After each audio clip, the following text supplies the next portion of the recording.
অবশেষে ৫ ব্যাংক একীভূত করার সিদ্ধান্ত চূড়ান্ত, শীঘ্রই টেক অফ অর্থাৎ দ্রুতই কার্যকর হতে চলেছে।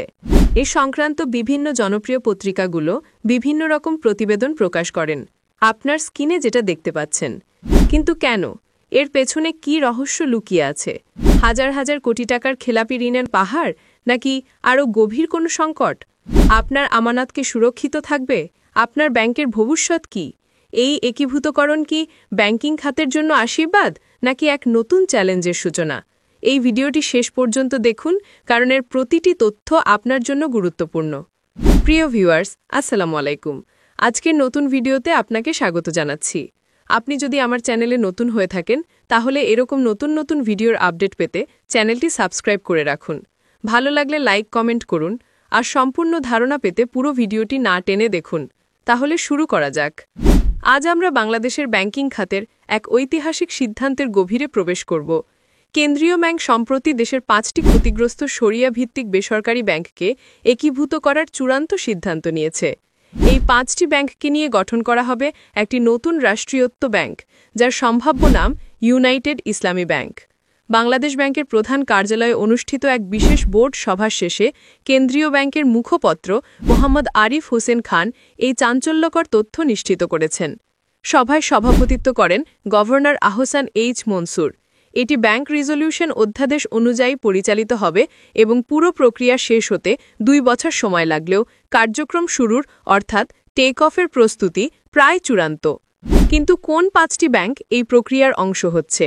সরকারি সিদ্ধান্ত অনুযায়ী first security Islami bank, social Islami bank, global Islami bank, union bank এবং এক্সিম ব্যাংক এই একীভূতকরণের আওতায় আসছে। এর মধ্যে ৪টি bank first security, union, global ও সোশ্যাল ইসলামী ব্যাংক দীর্ঘদিন ধরে এসালাম গ্রুপের নিয়ন্ত্রণে ছিল, আর এক্সিম ব্যাংক ছিল নাসা গ্রুপের চেয়ারম্যান নজরুল ইসলাম মজুমদারের অধীনে। এই একীভূতকরণের মূল কারণ কি? তথ্য অনুযায়ী এই ৫টি ব্যাংকের ঋণ খেলাপি হওয়ার হার ছিল উদ্বেগজনক। শেখ হাসিনার আমলে এই ব্যাংকগুলোর ৪৮ থেকে ৯৮% পর্যন্ত ঋণ এখন খেলাপি। কল্পনা করুন, প্রায় শতভাগ ঋণই খেলাপি। কেন্দ্রীয় ব্যাংকের হিসাব অনুযায়ী এই একীভূতকরণ প্রক্রিয়ার জন্য প্রয়োজনীয় অর্থের পরিমাণ ৩৫,২০০ কোটি টাকা। এর মধ্যে সরকারি দিচ্ছে ২০,২০০ কোটি টাকা। এটি কেবল একটি আর্থিক সমস্যা নয়, এটি পুরো ব্যাংকিং খাতের আস্থার সংকটকেও তুলে ধরে। নতুন এই ব্যাংকটির জন্য কেন্দ্রীয় ব্যাংক নতুন লাইসেন্স ইস্যু করবে। ইউনাইটেড ইসলামী ব্যাংক নামে পরিচিতি পেতে যাওয়া এই ব্যাংকটি দেশের ব্যাংকিং ব্যবস্থায় নতুন দিগন্ত উন্মোচন করবে বলে আশা করা হচ্ছে।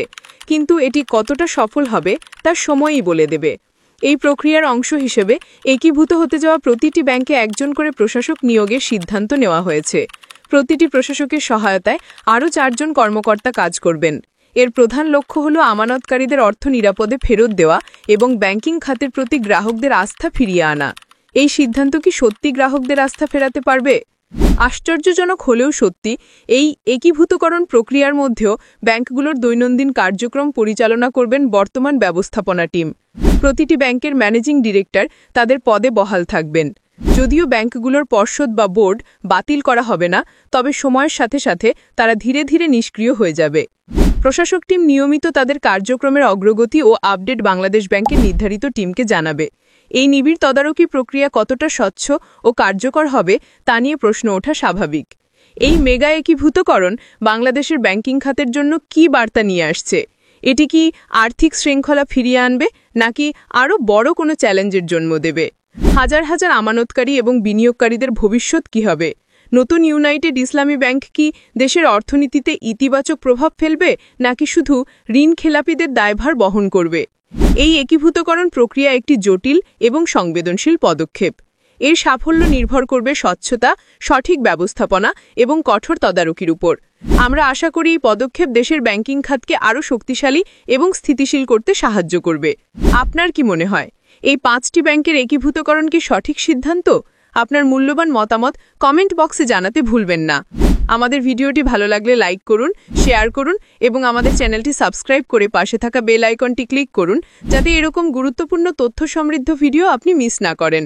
দেখা হবে পরের ভিডিওতে। ধন্যবাদ।